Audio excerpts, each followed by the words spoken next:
वित्त मंत्री ने आत्मनिर्भर भारत 17 मई का करंट अफेयर। वित्त मंत्री ने आत्मनिर्भर भारत अभियान के तहत चौथे चरण में उठाए जाने वाले कदमों का किया ऐलान।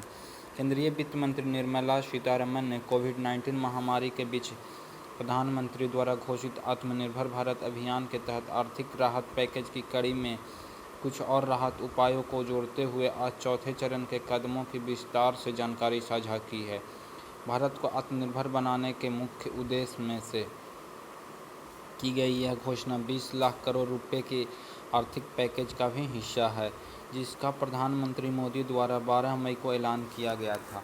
अपने संबोधन में वित्त मंत्री निर्मला सीतारमण ने आत्मनिर्भर भारत अभियान के तहत जारी आर्थिक राहत पैकेज के चौथे चरण को 8 क्षेत्रों में संरचनात्मक सुधारों के लिए समर्पित बताया है।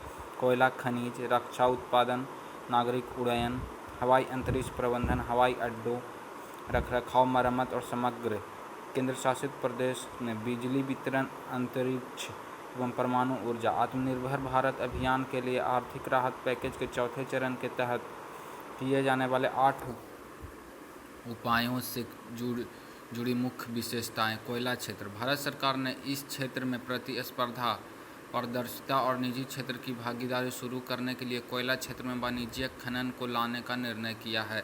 निश्चित रुपये या टन की व्यवस्था के बजाय राजस्व साझेदारी व्यवस्था लागू होगी। इसमें कोई भी पक्ष कोयला ब्लॉक के लिए बोली लगा सकता है और खुले बाजार में बिक्री कर सकता है। प्रवेश नियमों को लचीला बनाया जाएगा।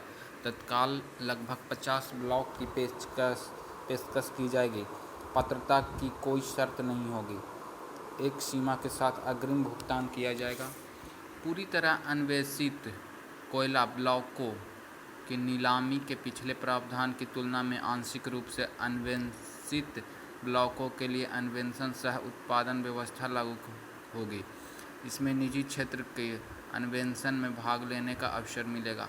निजी समय से पहले उत्पादन के लिए राजस्व हिस्सेदारी में छूट के माध्यम से प्रोत्साहन दिया जाएगा। राजस्व हिस्सेदारी में छूट के माध्यम से कोयला गैसीकरण, द्रवीकरण को प्रोत्साहन दिया जाएगा। इसके परिणाम स्वरूप पर्यावरणीय प्रभाव को काफ़ी कम हो जाएगा। इससे भारत को गैस आधारित अर्थव्यवस्था को रुख करने में सहायता मिलेगी। भारत सरकार बुनियादी ढांचे के विकास के लिए लगभग 50,000 करोड़ रुपए खर्च करेगी। इसमें खदानों से रेलवे साइकिलिंग तक कोयला के मशीनीकृत हस्तांतरण, कन्वेयर बेल्ट में 18,000 करोड़ रुपए मूल्य का निवेश शामिल होगी। कोयला बेड मीथेन निष्कर्षण के आधार की कोल इंडिया लिमिटेड CIL की कोयला खानों से नीलामी की जाएगी। खनन योजना सरलीकरण जैसे कारोबार करने में सुगमता जैसे उपाय किए जाएंगे। इसमें वार्षिक उत्पादन में स्वतः 40% वृद्धि होगी।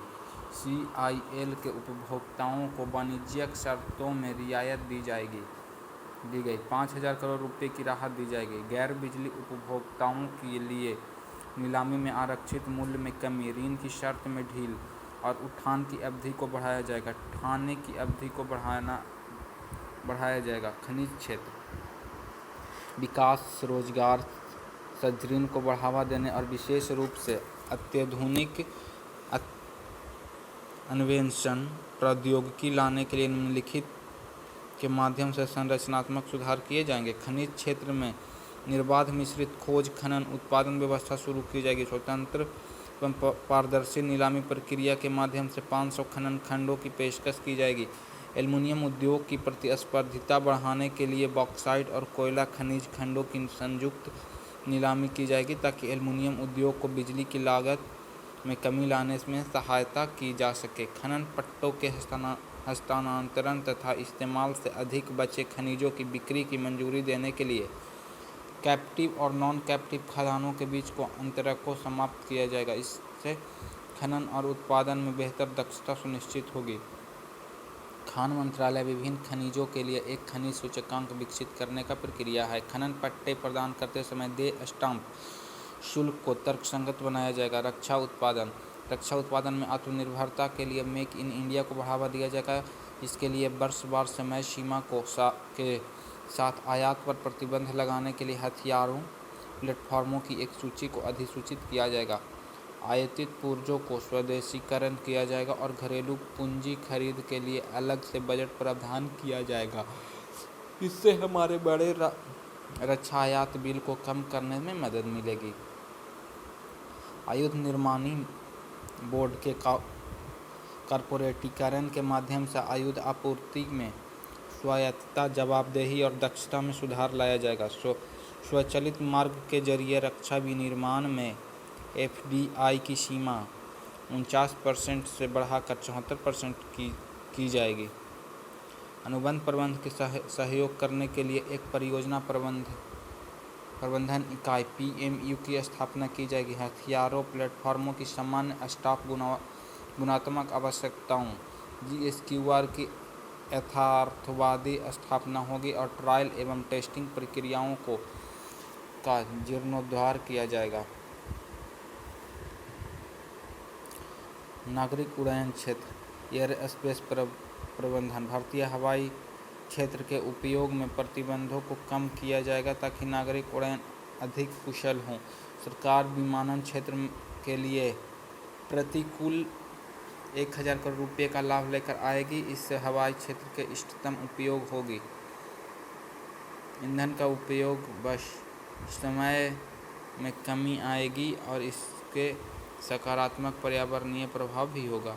PPP के माध्यम से विश्व स्तरीय हवाई अड्डा भारतीय विमानपत्तन प्राधिकरण ने पब्लिक प्राइवेट पार्टनरशिप PPP आधार पर एक परिचालन और रखरखाव के वास्ते दूसरे चरण की बोली लगाने के लिए 6 और हवाई अड्डे की पहचान की गई है। AAI को 2300 करोड़ रुपये का डाउन पेमेंट भी मिलेगा। चरण 1 और 2 में निजी कंपनियों द्वारा 22 हवाई अड्डे में लगभग 13,000 करोड़ रुपये का अतिरिक्त निवेश लाने की उम्मीद है।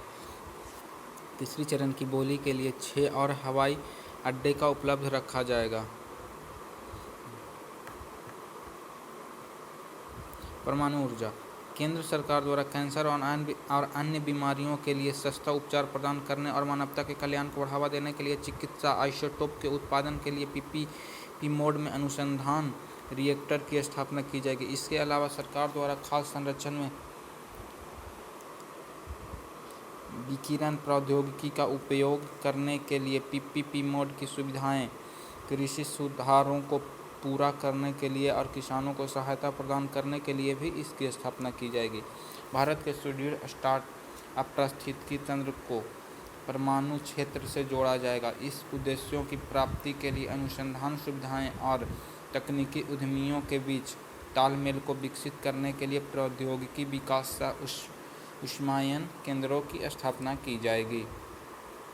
अंतरिक्ष क्षेत्र सरकार ने उपग्रहों, प्रक्षेपणों और अंतरिक्ष आधारित सेवाओं में निजी कंपनियों को समान अवसर प्रदान किया जाएगा। निजी कंपनियों को आशा के अनुकूल नीति और नियामक वातावरण उपलब्ध कराया जाएगा। भारत सरकार ने निजी क्षेत्र को अपनी क्षमता में सुधार लाने के लिए इसरो सुविधाएं और अन्य प्रासंगिक परिसंपत्तियों का उपयोग करने की अनुमति प्रदान करने की घोषणा की है। सरकार निजी क्षेत्र के लिए भविष्य की परियोजनाओं जैसे ग्रहों का खोज करना, अंतरिक्ष यात्रा करने के लिए विकल्प को खुला रखेगी। तकनीकी उद्यमियों को रिमोट सेंसिंग डेटा उपलब्ध कराने के लिए लिबरल जियो स्पेशलिटी डेटा पॉलिसी बनाई जाएगी। सामाजिक अवसंरचना परियोजनाएं सरकार ने सामाजिक अवसंरचना परियोजनाओं का निर्माण के लिए 8100 करोड़ रुपये का प्रावधान किया है, जो कि व्यवहार्यतर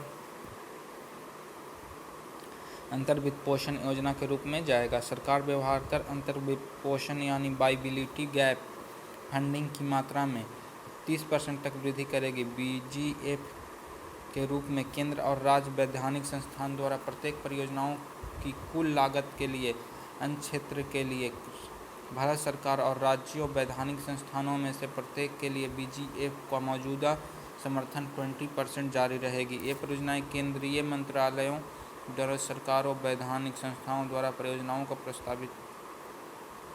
उद्योग को बढ़ावा क्रॉस सब्सिडी में सुधारवादी कटौती, स्पष्ट अभिगमन के लिए समयबद्ध अनुदान, उत्पादन और संरक्षण और संचरण परियोजना डेवलपरों को प्रतिस्पर्धी रूप से चुना जाएगा। क्षेत्र की स्थिरता कोई नियामक संपत्ति नहीं, समय पर जेनपोस के लिए भुगतान, सब्सिडी और स्मार्ट प्रीपेड मीटर के लिए डीबीटी।